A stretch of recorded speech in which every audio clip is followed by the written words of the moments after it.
Hi guys, welcome back to the channel. I have very exciting news to share with you. And yes guys, unfortunately I'm being a little bit sarcastic. The current world that we live in right now. And let's look at what's happening and let's look at the food industry specific. We all know what's currently happening with the ALA, the bova additive for the cows to stop them farting. We all know about other additives that's currently in our foods, the thing that shouldn't be there, the food substitutes, the lab printed meat, the maggot milk, all those of things, right? And you think to yourself, surely our food world could not get any worse. Well, actually, in fact, guys, yes, it can. It can get far worse than that. There's another say. They say apparently things cannot be made out of fresh air. And you think, yeah, it's true, right? Things cannot be made from fresh air. Well, apparently, guys, we are wrong. So, according to Mr. Bill Gates, yes, you heard it correctly, we can make things out of fresh air. And you know what exactly we can make from fresh air? I'll give you just 1 second to think and see if you can guess that. No, we can make butter out of the thin air. To be fair, when I saw this, I think I heard it all. So, Mr. Bill Gates saying that we can make butter from fresh air.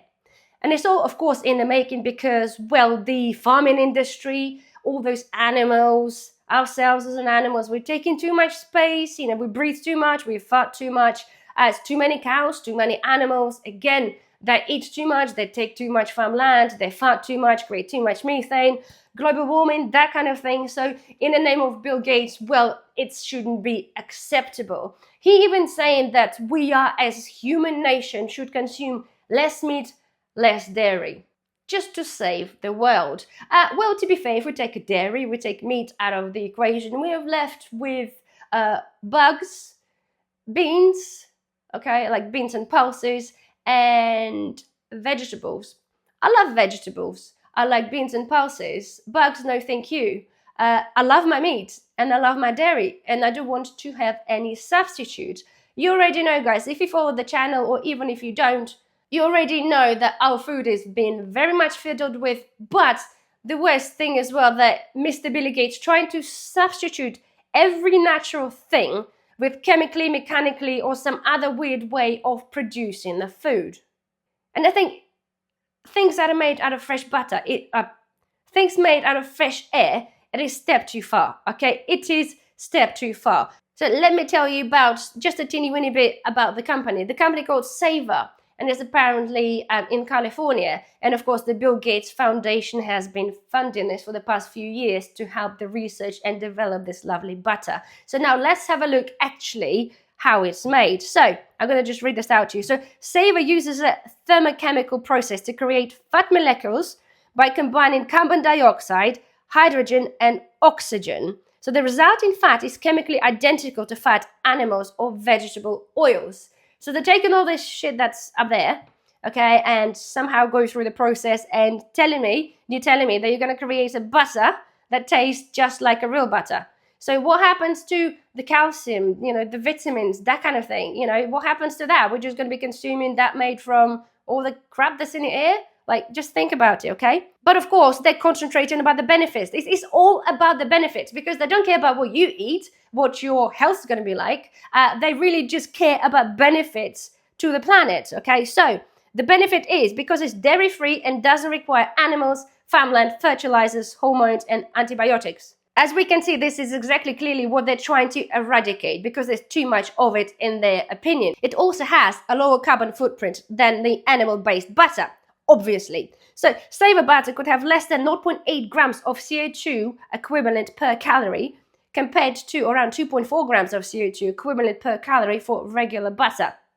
That is, first of all, not that much of a huge difference to tell me that I cannot eat real butter, but I should eat something made from, environment, okay, that. But the fact is that they're comparing this equivalent per calorie. Why do you make it per calorie? Make it per amount you can produce. Because again, I bet you bottom dollar, like with their lab printed meat, initial steak or burger that costed them like $250,000 to print, and in fact costed far more CO2 than they're actually trying to save by butchering the cows. Not butchering the cows, but trying to butcher the cows. So that's, again, to me, going to be absolutely, a bit dodgy. But, so, Savor claims that the butter tastes like the real thing. Even Bill Gates, who apparently tested himself, well, he's there first in the queue to try this, said that he couldn't believe I wasn't eating a real butter. I'm surprised he didn't come up with some other arrogant comment, but nonetheless. So the fact is, so approval, so it's currently pre-commercial, okay? And they're thinking if it's going to come up to public, or in fact, when it's going to come up to public, going to be at least 2025 or a little bit further down the line. So there's another thing, they're saying that the sources, the possible sources for the carbon to make the butter are from methane and CO2, right? So methane, the cows produce methane. They want to get rid of cows because there's too much methane. CO2, they whinge about that as well. But methane, according to them, is a cheaper option to make this butter rather than CO2, because CO2 is a little bit too expensive. So they want to get rid of cows that produce methane, but they want the methane to then create the butter. So it is a little bit weird nonetheless. But the great statement, of course, like they all make, is they're currently unsure how the public gonna react to the hydrogen butter. Well, I can jolly well tell you how the public gonna react to that kind of butter. Just have a look what's happening now with Arla, where people are just blankly refusing to buy their products. In fact, anything to do with them, and all the cheeses and creams and other things that they make by different brands. People are damn refused to do that, and people continue to do so because people had enough. And then they're wondering how people are going to react to butter made from, CO2 and other mixture of gases through mechanical process. They'll just tell you to jolly well piss off, because nobody wants to consume that. This is even offensive. If you're, food snowflake, the food will find this offensive that they call it food. It is mechanically or chemically produced substance. You cannot call it food. You cannot even imagine that you're going to put this to public and say, look, I collected all the shit from atmosphere and I blitzed it together. Here we go, spread this on your toast. No bloody thank you. So that's that. Have a think about it. It is ridiculous. I thought my last straw was, I heard it all when he was talking about the maggot milk, right? When they take some larvae from some flies, literally blitz it together in the food process and deliver you very nice full protein milk that tastes just like real milk. Every time he produces something, it tastes like real thing. It just tastes like real thing. Half of the time, I think the men probably haven't actually tried a decent real food, because everything he tries produced in lab just tastes like a real thing.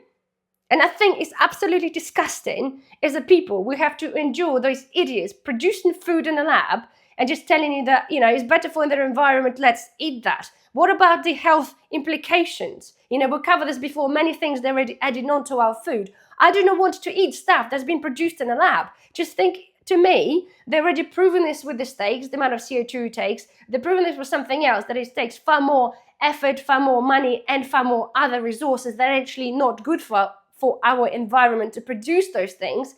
So that's, to me, going to be a similar thing. And I tell you for sure, guys, I do not want to eat, like many of you, like all of you, whatever that spread that they call butter made from a thin air. It just baffles me. The need to go and re-engineer a good, honest food. No wonder that people always ill, because we consume all the shit that add on to it. But to re-engineer the most natural thing, okay, to just keep fiddling with stuff and making something better because you think is better for the environment. Sorry, who are you exactly? This is absolutely, absolutely diabolical. So anyway, guys, again, of course, I had to rant. When I seen this was, to me, that was the icing on the cake so far. But I bet you $1, guys, I'll be seeing you in another few weeks or so, and we'll be talking about some other thing made from thin air. But, sorry, PS as well. In fact, of course, after they produce the butter from the thin air, there are also talks about producing other dairy things like the cheeses and yogurts and things like that. So watch the space. So anyway, guys, please don't forget thumbs up, subscribe if you're not a subscriber, and I shall see you in the next video. Bye-bye.